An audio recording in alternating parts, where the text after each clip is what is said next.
সিলেট ঢাকা মানে আখাউড়া সিলেট রেল লাইনের কাজ শুরু করার ব্যাপারটি নীতিগতভাবে সম্মতি দেওয়া হয়েছে। যদি আখাউড়া সিলেট রেলওয়ে ট্র্যাকটা আমরা ডাবল গেজ করে ফেলি, তাহলে আমরা স্বাভাবিকভাবে আশা করতে পারি সিলেট থেকে ঢাকায় অন্তত 100 কিলোমিটার গতিতে আমরা ট্রেন চালাতে পারব।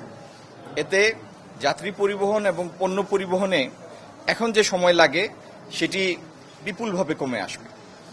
আর সিলেট ঢাকার যে দূরত্ব, আমরা যদি 3 ঘন্টায় সিলেট থেকে ঢাকায় আসতে পারি বা ঢাকা থেকে সিলেট যেতে পারি, তাহলে সড়ক পরিবহনের উপর চাপ অনেকখানি কমে ট্রেনের উপরে আসবে এবং সেই যাত্রা অনেক সাশ্রয়ী হবে, আরামদায়ক হবে। আমাদের আরেকটি লক্ষ্য হচ্ছে সিলেট ঢাকা ট্রেনের কাজটি শুরু হলে, রেলওয়ে লাইনের কাজটি শুরু হলে সিলেট ঢাকা চিটাগং যে লাইনটি আছে সেটির সাথে আমরা যদি ব্রাহ্মণবাড়িয়া থেকে আরো প্রায় 60-62 কিলোমিটার রেলওয়ে লাইন একই মানে উন্নীত করতে পারি। রেইনবো অ্যাক্রোপ্লাস্টে অ্যাক্রিলিক এমালশন থাকায় মুছে ফেলা যায় যে কোনো দাগ সহজেই। Rainbow paints, colour of joy. তাহলে আমরা সিলেট চিটাগংটিও, সিলেট চট্টগ্রাম রেলওয়ে যোগাযোগও একই মানে উন্নীত করতে পারবো, সেটি হচ্ছে আমাদের লক্ষ্য। ওই প্রক্রিয়াটি এখনো শুরু হয় নাই। সিলেট ঢাকার প্রকল্পটিটা পুরোমতে অনুমোদিত হলে তারপরে আমরা সিলেট চিটাগংয়ে হাত দিব। আপনারা জানেন যে সিলেট ঢাকার সড়ক 6 লেন যেটি, সেটি কাজটি চলমান আছে। ঈদের পরে সেটি ইনশাল্লাহ পূর্ণ গতিতে শুরু হবে। এখন তো বর্ষার সিজন, পূর্ণ গতিতে শুরু হবে বর্ষার পরে।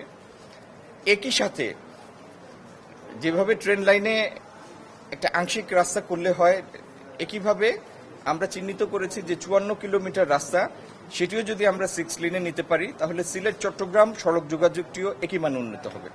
এবং আপনাদের আশ্বস্ত করতে পারি, সড়ক পরিবহন মন্ত্রী, যিনি একই সাথে রেলপথ এবং নৌপথ মন্ত্রী, তার সাথে এবং সড়ক সচিব এবং রোডস অ্যান্ড হাইওয়েজের চিফ ইঞ্জিনিয়ারের সাথে আমি বৈঠক করেছি। রোডসের চিফ ইঞ্জিনিয়ারের সাথে আমার একাধিকবার কথা হয়েছে। এই প্রকল্পটিও বাংলাদেশ সরকারের অর্থায়নে এটিও দ্রুত ইনশাল্লাহ আলোর মুখ দেখবে। তাহলে যে সংক্ষেপে কথাটি হচ্ছে, যে সময়ে আমরা সিলেট ঢাকা ট্রেনের সুফল পাবো, একই সময় ইনশাল্লাহ আমরা সিলেট চিটাগং ট্রেনের সুফল পাবো। যে সময় আমরা সিলেট ঢাকা মহাসড়কের সুফল পাবো, একই সাথে সিলেট চট্টগ্রাম মহাসড়কের সুফল পাবো।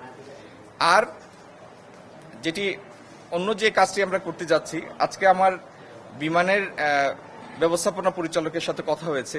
আমি অনুরোধ করেছি তাকে যে এয়ারক্রাফটের সহজলভ্যতা সাপেক্ষে যত দ্রুত সম্ভব সিলেট চট্টগ্রাম এবং কক্সবাজার লাইনটি বিমান চালু করার জন্য। তিনি আমাকে আশ্বস্ত করেছেন তার অগ্রাধিকার তালিকায় এটি থাকবে।